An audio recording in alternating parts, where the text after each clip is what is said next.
কোনো কাজ হলো না। আসসালামু আলাইকুম ওয়া রাহমাতুল্লাহ।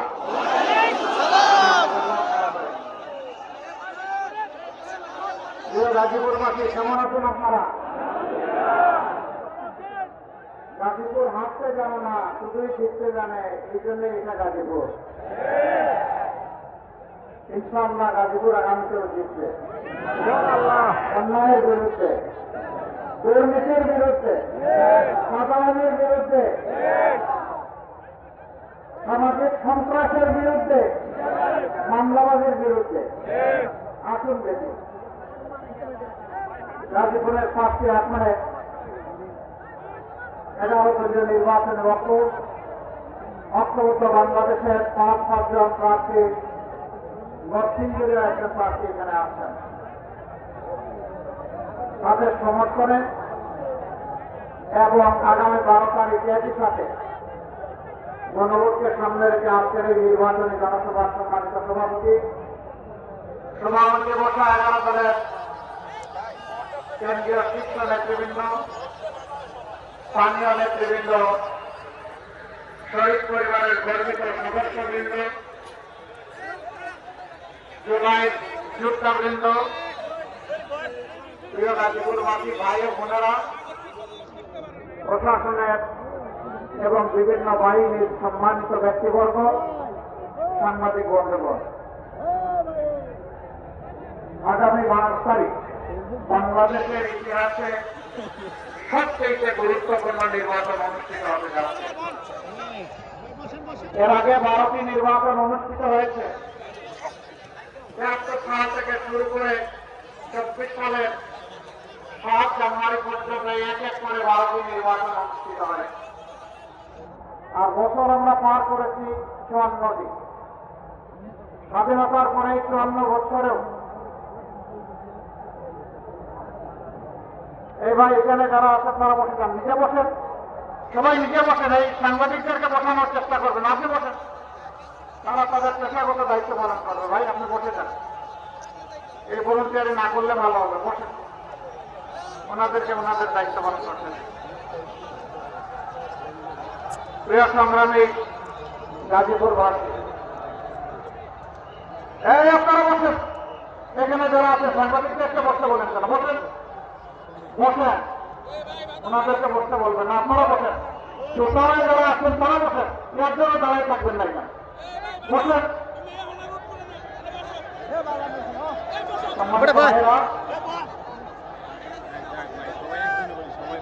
আমরা 54 বছর এক এক করে পার করেছি।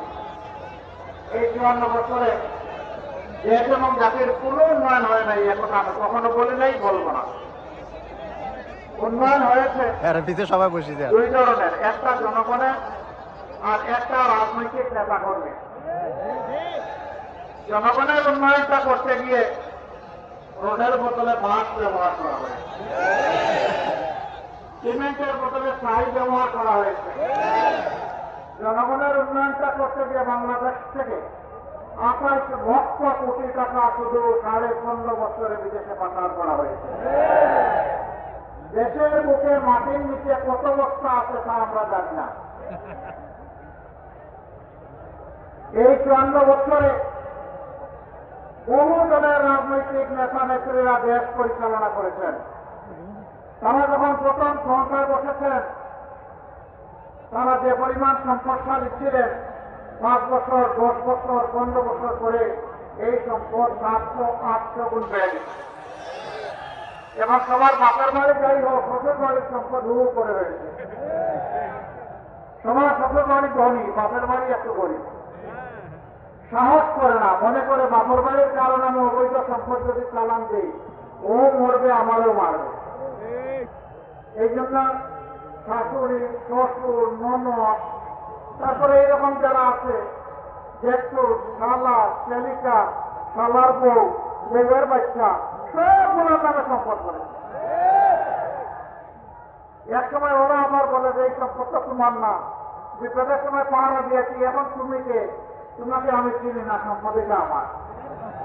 তখন অনেকে আবার আত্মহত্যা করে, অনেকে আবার পাবনায় গিয়ে আশ্রয় নেয়, অনেকে মনের দুঃখে দেশ ছেড়ে চলে যায়।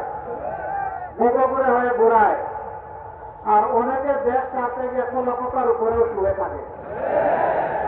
সেই ঘটনা ঘটে নাই বাংলাদেশে? ঘটেছে। আবার অনেকে খালে বিলে ছোট্ট নৌকাতে পালাতে গিয়ে একসাথে জোড়ায় জোড়ায় ধরা পড়ে। এত দেশব্যাপী জীবন, এটি কোনো মানুষের জীবন হতে পারে না।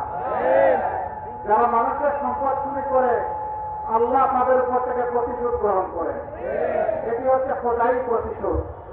এই জন্য দফায় দফায় তারা লাঞ্ছিত হয়েছে।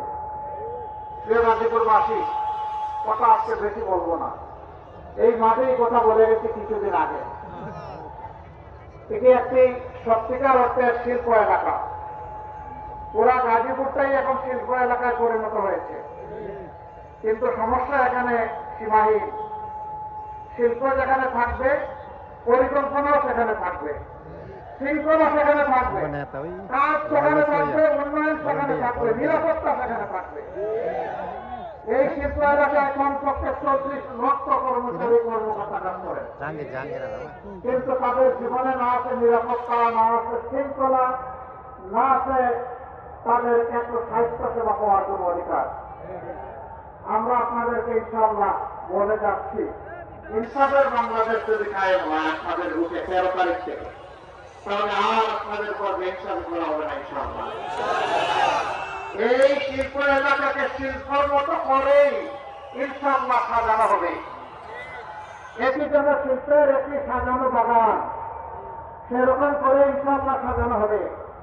আমার শ্রমিক ভাই বোনেরা, বিশেষ করে গার্মেন্টস শ্রমিক যারা, আমি মাঝে মধ্যে হুট করে কিছু গার্মেন্টসে আমি ঢুকে যাই বাস্তব অবস্থাটা দেখানোর জন্য। কোনো সময় জানাই আসি, কোনো সময় না জানাইয়াও ঢুকি বাস্তবের অবস্থা দেখার জন্য। বহুবিধ সমস্যা, সকল মালিকের দৃষ্টিভঙ্গি সমান নয়। অনেকে সম্মানের সাথে তার শ্রমিকদেরকে রেখেছেন, এর সংখ্যাটা বড় কম। বেশিরভাগ ক্ষেত্রে শ্রমিকদের সম্মান দেওয়া হয় না, বিশেষ করে মাদেরকে সম্মান দেওয়াই হয় না। তাদের সেখানে বেতন বৈষম্য আছে, পুরুষের এক ধরনের, মহিলাদের অনেক ধরনের, কাজ কিন্তু সমান। এই সমস্ত বৈষম্যকে আমরা সমান করে ফেলবো ইনশাআল্লাহ। এই ক্ষেত্রে বৈষম্য রাখবো না। মাদের জন্য আমরা ঘোষণা করেছি অন্তত 2 থেকে 2.5 বছর, এই সময়টা গর্ভবতী অবস্থায়, এরপরে বাচ্চা দুনিয়াতে আসার পরে বুকের দুধ বাচ্চাকে খাওয়াতে হয়। সেই সময় ইনশাআল্লাহ পর্যায়ক্রমে প্রথমে সরকারি থেকে শুরু হবে, তারপরে বেসরকারিতে যাবে। মায়েরা কাজ করবেন দৈনিক 5 ঘন্টা, বাকি 3 ঘন্টা তার বাচ্চাকে সময় দেবেন। এটা বাচ্চার অধিকার। অনেকে বলে এটা কেমন কথা, ওদের তো আয় রোজগার কমে যাবে। অবশ্যই কমবে না, বাকি 3 ঘন্টার স্যালারি দিবে সরকার, সমাজসেবা অধিদপ্তর। সরকারের নৈতিক দায়িত্ব দিতে হবে। একটা সুস্থ মা, একটা সুস্থ শিশু, আগামী দিনের সুস্থ সমাজ। এই সুযোগ, এই সম্মান তাদেরকে দিতে হবে। অনেক মা 8 ঘন্টা ঘরের বাইরে অবুঝ বাচ্চা রেখে থাকতে পারবেন না, এই জন্য চাকরি ছেড়ে দেন। আমরা চাই মায়েরা চাকরিতেও থাকবেন, আমার বুকের সন্তানকেও জড়াইয়া ধরবেন। শুধু তাই না, শিল্প এলাকায় আমরা সংখ্যা নির্ধারণ করে দিব যে এত সংখ্যক মহিলা থাকলে সেখানে অবশ্যই তাদের বাচ্চাদের জন্য ডে কেয়ার সেন্টার থাকতে হবে। মা কাজের পাশে 8 ঘন্টা, সেখানে গিয়ে বাচ্চাকে দুধ খাওয়াবে, তার খবর নেবে। বাকি ওখানে নার্সিংয়ের জন্য যারা থাকবে তারা পাশে আর নেবে, যাতে নিশ্চিন্তে একজন মা তার সন্তানেরও ন্যূনতম হক আদায় করতে পারে, আবার তার পেশাগত দায়িত্ব পালন করতে পারে। আমি যখন এই কথা বললাম, একদম হায় হায় শুরু করে দিল। হায় রে হায়, আমাদের মহিলাদের সব চাকরিছে। এখন তো নারীদেরকে ঘরে ঢুকে রাখবে দেখতেছি আমির সাহেব। ঘরে তো মাদেরকে সম্মান দিয়ে কাজের সাথে রাখাই হচ্ছে আমাদের উদ্দেশ্য। ইনশাআল্লাহ আমরা তাই করব। শিল্প এলাকায় গার্মেন্টসে যারা শ্রম দেয়, তাদের বাচ্চারা অনেক সময় ভালো শিক্ষার আলো থেকে বঞ্চিত হয়। আমরা কথা দিচ্ছি, পরিবার থেকে রাজনীতি, রাজার ছেলে রাজা, রাজনীতির এই ধারা পাল্টে দেব ইনশাআল্লাহ। একজন শ্রমিক ভাই কিংবা বোনের সন্তান সেও যদি মেধাবী হয় তার মেধাবী বিকাশের দায়িত্ব নিবে সরকার, দায়িত্ব নিবে রাষ্ট্র। আমরা চাই কাজের মধ্য থেকে আগামী দিনের প্রধানমন্ত্রী বের হয়ে আসুক। আমরা সেই রাজনীতির ধারা চালু করতে চাই। তখন এই সন্তানটা গরিব দুঃখের প্রতি কিভাবে জড়ো দিতে হয় আমাকে সে ভালো। জুলাই আন্দোলন করেছে আমাদের সন্তানেরা, শ্রমিকেরা, কৃষকেরা, মজুরেরা, ব্যবসায়ীরা, মায়েরা, বোনেরা, আমাদের মেয়েরা, ছেলেরা সবাই আন্দোলন করেছে। একটাই যাবে, উই ওয়ান্ট জাস্টিস। আমরা ন্যায় বিচার চাই। সমাজে যখন ন্যায় বিচার প্রতিষ্ঠিত হবে প্রত্যেকটি মানুষ প্রত্যেকটি এলাকা তার অধিকার পেয়ে যাবে। গাজীপুর গণবসতিপূর্ণ একটা শিল্প এলাকা। এই এলাকার রাস্তাঘাট, ড্রেনেজ সিস্টেম, সুপ্রিয়া পানি সার্কুলেশন, গ্যাস সরবরাহ, সাস্টেইনেবল ইলেকট্রিসিটি সাপ্লাই সব কিছুতেই সমস্যা আছে।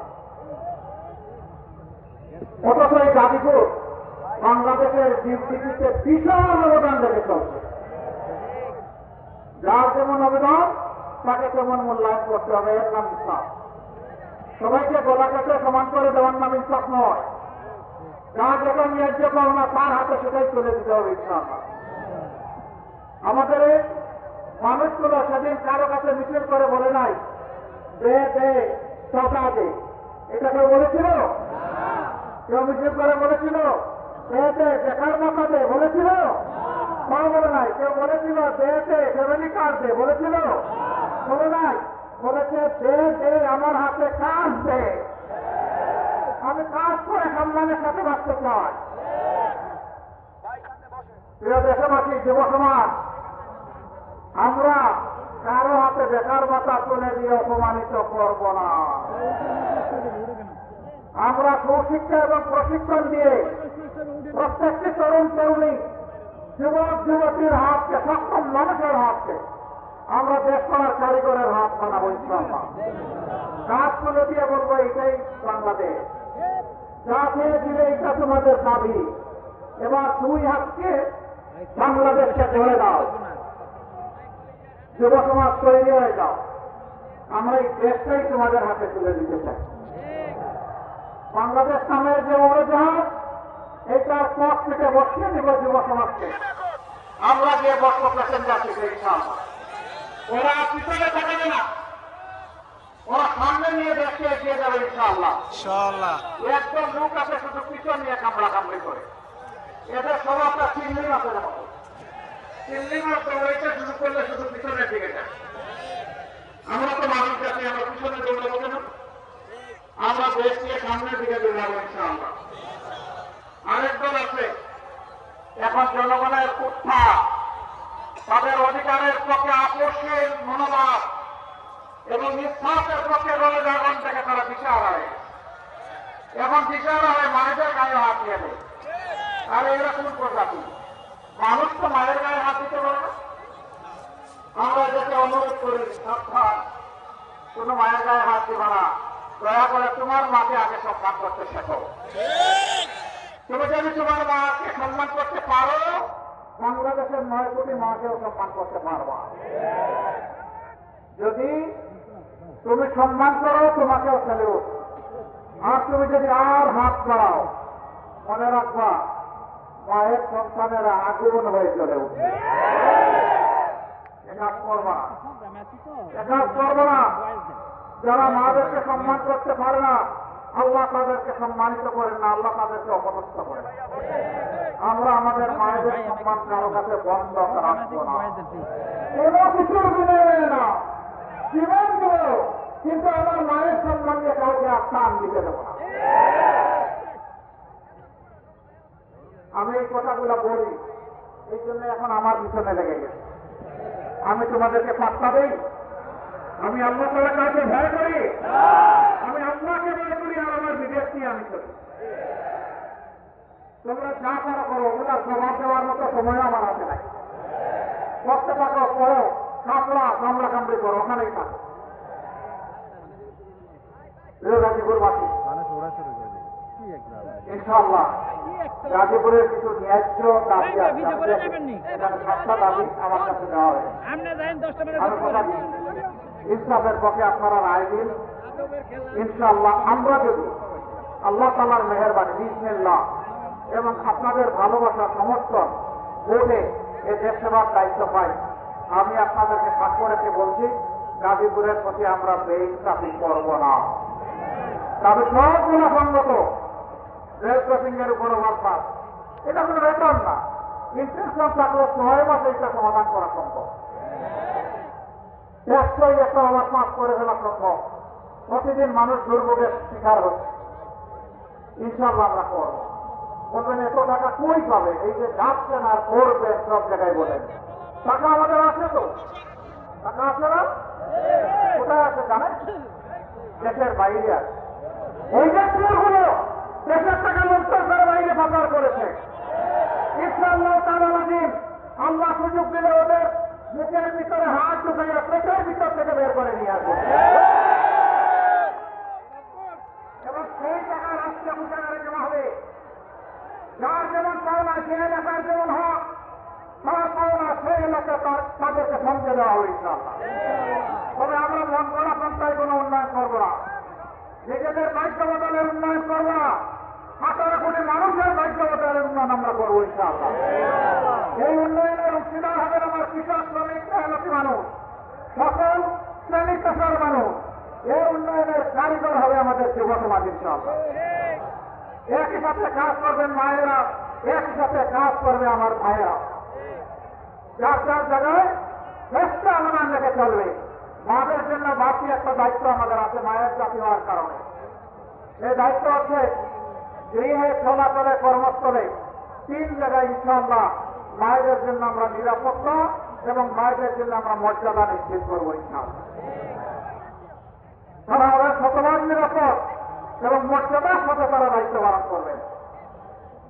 রাষ্ট্রের এই দায়িত্ব দিতে গিয়ে আমরা কোন জাত, পাত, ধর্ম, বর্ণ দেখব না। আমরা দেখব মানুষটা এই কাজের যোগ্য কিনা, আর দেশ এবং জাতির প্রতি তার অঙ্গীকার বা দেশপ্রেম আছে কিনা। এই 2টা জিনিস পাওয়া গেলে যেই যোগ্য তার হাতে কাজ চলে যাবে ইনশাআল্লাহ। প্রিয় দেশবাসী, আমরা একটা ইসলামপূর্ণ দেশ চাই। আমাদের মার্কা কি বলেন তো? জামাতে ইসলামের। এইটা আগে সরকার জায়গা হজম করে ফেলে, কারণ এই দাড়ি পাল্লা থাকলে সমাজে তো বেইনসাফি করা যাবে না। এই সত্তা যদি কোনোদিন বিজয়ী হয়ে যায় তাইলে সমাজ থেকে বেইনসাফি দূর হয়ে যাবে। তাইলে এই লুটেরারা যাবে কোথায়? ব্যাংক টাকাটা যাবে কোথায়? দুঃখের কাহিনী কি বলবো, 15.5 বছর আমরা সকলেই মজলুম ছিলাম দেশবাসী। 5 তারিখ থেকে কিছু ভাই অতীতের মতো মজলুমদের উপর আবার চাপাইয়া পড়লেন। এবারকার নির্বাচনে আমাদের অঙ্গীকার দুর্নীতিমুক্ত দেশ করা। আরেকটা দলেরও নেতৃবৃন্দ বলতেছেন তারাও দুর্নীতিমুক্ত দেশ করবেন। ভালো কথা, চ্যারিটি স্টার্ট ফ্রম হোম। ভালো কাজ নিজের ঘর থেকে শুরু করতে হবে, সেটার প্রমাণ আগে দেন। 49 জন ঋণ খেলাপি যাদেরকে বগলের নিচে নিয়ে নির্বাচন করছেন, আগে তাদেরটা বাতিল ঘোষণা করেন। যদি সাহসিকতার সাথে এইটা করতে পারেন, জনগণ কিছুটা বিশ্বাস করবে হ্যাঁ ওনাদের সদিচ্ছা আছে। আর যদি ঋণ খেলাপিদেরকে বগলের তলে রাইখা বলে যে আমরা দুর্নীতিমুক্ত দেশ গড়ব, তাহলে বিষয়টা এমন হবে যে আপনারা যা বলেন তা করেন না, আর যা করেন তা বলেন না। আমরা ওদের চাই না। দেশবাসী সবাইকে জানে চিনে, কিছু মানুষ মাথা গরম হয়ে গেছে। গাজীপুরে চৈত্র মাস, তাই না? হ্যাঁ, গাজীপুরে চৈত্র মাসে কি মাস? তো মাঘ মাসে মাথা এত গরম কেন? চৈত্র মাসে তাহলে কি হবে? এখানে হামলা, ওখানে হামলা, এখানে আগুন দেয়, ওখানে মানুষ ফোন করে, শেষ পর্যন্ত কাউকে না চাইলে নিজেরটাই ফোন করে। এ কি রে ভাই? মসজিদ চলতেছে, তারা ক্ষমতায় গেলে কি করবে এখনই জাতিকে জানাই দিচ্ছে। একটা মানুষ নিরাপদে বাংলাদেশে থাকতে পারবে না, একজন ব্যবসায়ী নিরাপদে ব্যবসা করতে পারবে না, একজন শ্রমিক নিরাপদে রাস্তায় চলাচল করতে পারবে না, একজন কৃষক সে শান্তিতে তার মাঠে ফসল ফলাতে পারবে না। এরা সবার শান্তি তৎনাশ করে দেবে। এই অশান্তির বিপক্ষে আমাদের শান্তির আওয়াজ, দুর্নীতির বিরুদ্ধে আমাদের সততার আওয়াজ, বেকারত্বের বিরুদ্ধে। আমি চাই দেশের 18 কোটি মানুষের বিজয়, 18 কোটি মানুষের বিজয় হবে, এর অংশীদার হলো আমরা সবাই ইনশাআল্লাহ।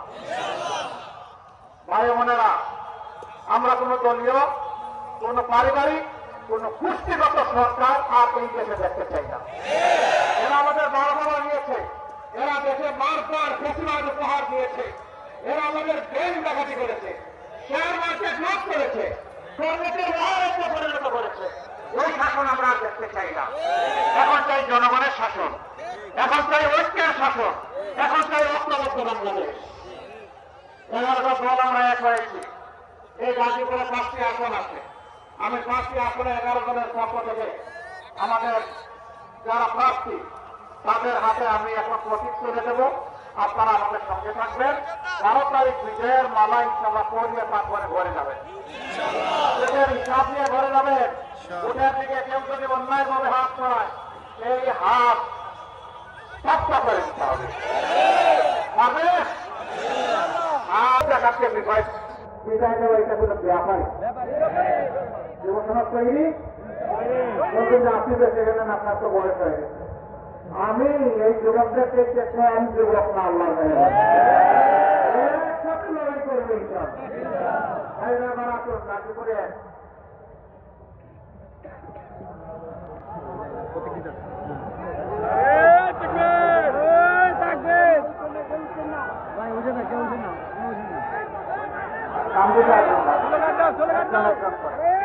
গাজীপুরে এক সরকারের ঊর্ধ্বতন কর্মকর্তা ছিলেন আপনাদের প্রিয় মানুষ জনাব শাহ আলম বক্সি। আমরা তার হাতে ইসলামের প্রতীক তুলে দিলাম। প্রতীক আছে।